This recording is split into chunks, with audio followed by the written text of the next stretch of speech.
Hello, welcome all to this introductory talk about our coming course, Awakening Awareness, Qigong for the Body and Mind. Now, I started teaching what I call the Module 1, M1, Qigong Essentials, and then Module 2, Research in Enlightenment. We started in 2012, okay? And then from 2012 to 2005, 2024,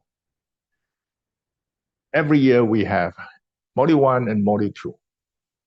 And in the last 2 years, I've been telling my friends that I think it's time for us to merge Module 1 and Module 2 together. Why? Because number one, the more you teach, the more you realize that many things that you have said previously, they were too lengthy or complex. There's a friend who told me that, I think what you should do is to trim the fats. Let's not have it too academic. So this is my answer, okay? And in this year, we are going to introduce what we call awakening awareness. So we are going to introduce effective techniques for cultivating internal qi and the methods to recognize and sustain the state of awakening or the state of enlightenment. Now, our approach, I am glad to say that since 2012, or even since when I first started teaching until now, I maintain that physical health is absolutely important, very important. No body, no mind. The body houses your brain. Your brain is not able to function, then you have no ability, your ability to think will stop. So we say no body, no mind. And our approach towards enlightenment or towards awakening remains the same. It's fist, no fist, a mind, no mind. Within that is the real mind. You want to reach the state of fist, no fist, you must be relatively healthy. Only from that, you can really, truly experience what is the mind, no mind. And within that, you probably understand, you probably able to perceive and experience what is the real mind. Still, the whole phrase, the whole sentence, fist no fist, mind no mind, this thing sounds very confusing. Okay? Anyway, the story behind is simple. The path towards that is long. Live long and healthily, and everything will be possible. Now, what are the exercises that we are going to introduce? We are going to have weighted exercises. You are going to practice with weights. We are not talking about the kind of a dumbbell that is so heavy. No. The maximum you go is maybe about 3 kilos. Okay? And the past 3 years, we experimented with this, and we found this to be something very effective. We have friends who experience overwhelming changes in a very short period of time. Currently, we're running a class for the friends in Mexico. The feedback that we received so far reflected the same thing. Okay, so we have exercises that we somehow created to push our progress forward rapidly. We will stress on standing pole, straight leg sitting. We have our self-healing open close. We have our Mingmen breathing, or what we call dantian, lower dantian breathing. Okay, and lift chi up as a bonus. Okay, in lift chi up, we don't stress on going through the whole sets of exercises, we practice the most important thing of lift chi up, which is the push-pull. So what are the changes? This year, the lower dantian breathing will be something very new. And also, as usual, those who have followed my courses for years, they understand that each and every year there's some changes. Okay? So this year, we have sort of moved from cultivation of consciousness and the management of emotions, we have moved them closer together. So we are going to work on the management of emotions, and ultimately you are going to reach that level of cultivation of consciousness. Means you are going to recognize what is the state of awakening. In the past 3 years, my experience in the past 3 years, those who followed the course closely means what? We suggest that you get this, you get this. Then we suggest that you get weights, raised weights, you get them. And we suggest that you practice this way, you practice. Within that short period of time, of over a period of 10 weeks, they would really have an experience of what is that state like? What is the state of intuitiveness? Okay, and this year, same thing. But the changes that we put in this year is to make the progress go even faster, to the extent that I believe previously we have 10 lessons for Module 1, 10 lessons for Module 2.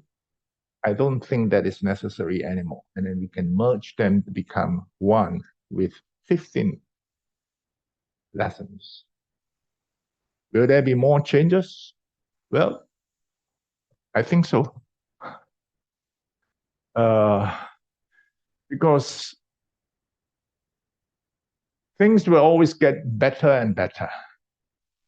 So I believe in future we'll have changes.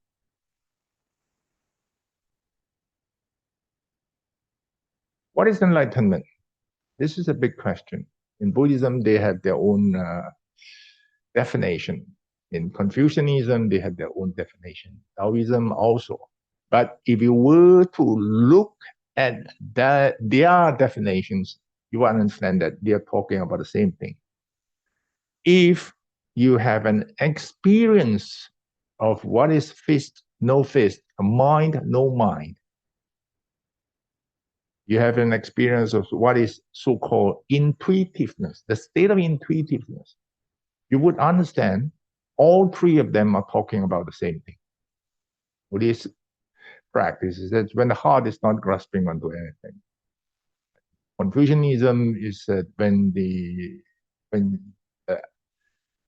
it is a state whereby the knowing and acting, they are unifying together.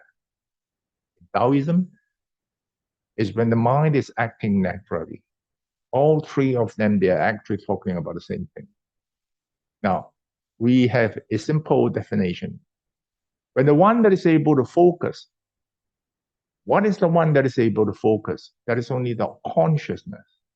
So when the one that is able to focus, focusing onto itself, you reach that state of awakening or the state of enlightenment.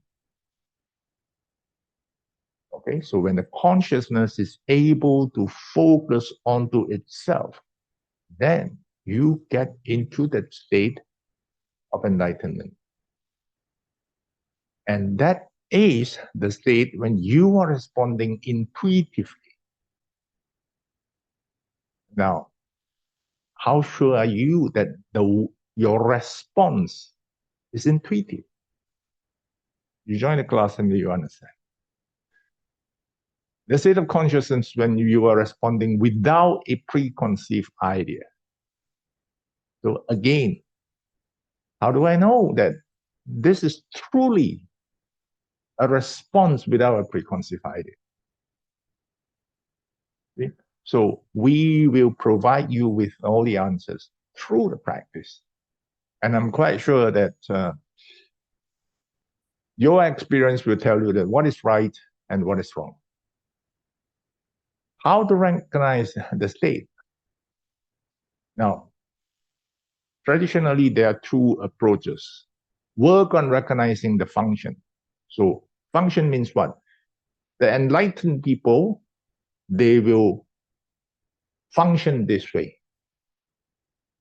Okay? Simply put, it is something like, do no evil. They always do good. They don't do any evil.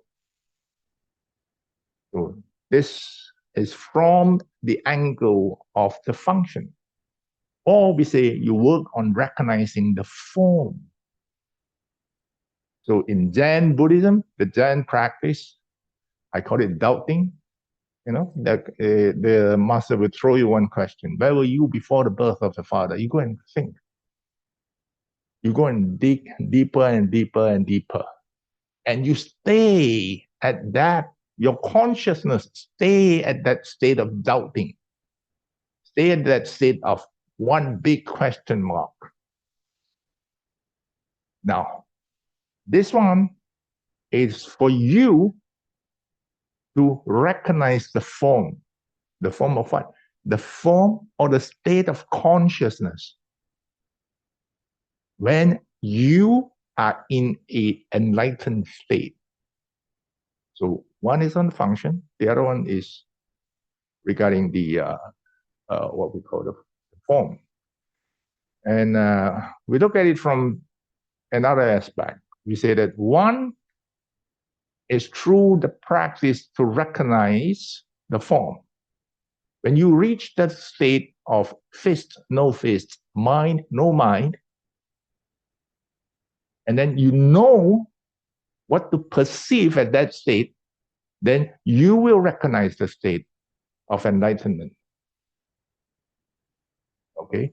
And then what about a function? When you are able to manage your emotions correctly, when you are able to really perceive the change of handling an emotion with another emotion, you reach the state whereby you can recognize the state of enlightenment again. So we work on both. We work on both ways. Yeah. The truth, or what we call the state of enlightenment, or the state of awakening, will never change. The path, there may be several paths. Yeah. And the path will always get easier. We are moving forward. If you look back in history, you understand what I mean.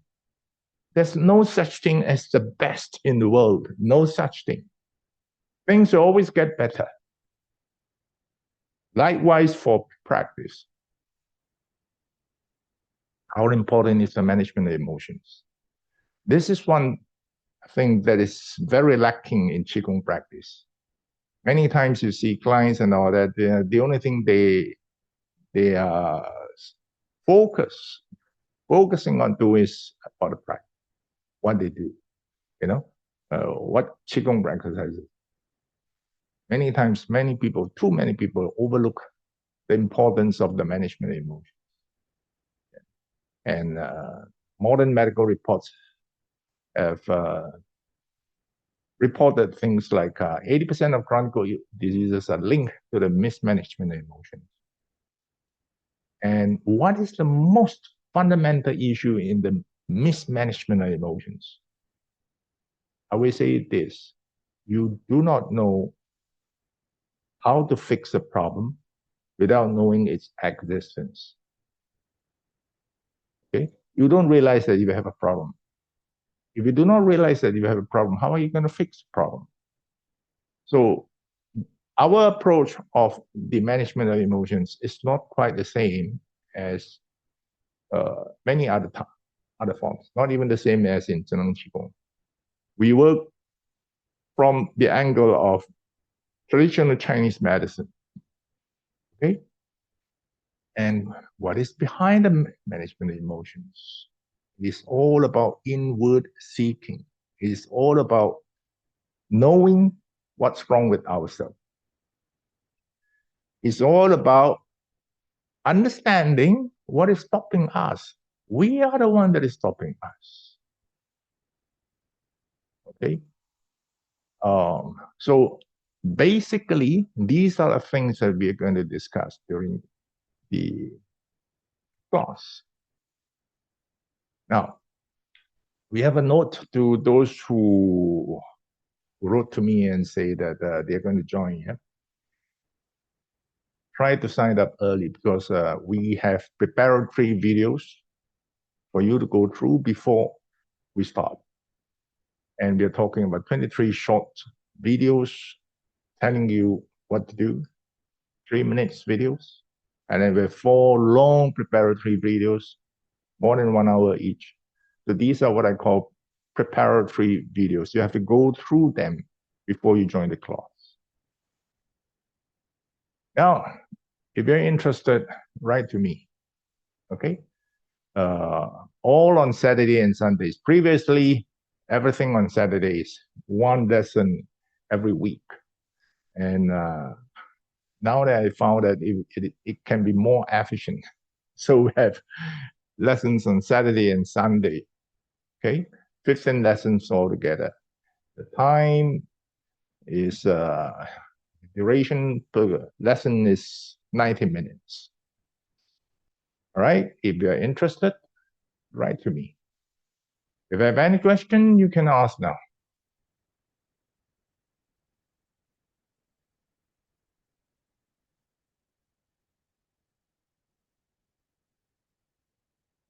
No question, right? Okay, if you have no question, we end the talk today here. Thank you. Bye-bye.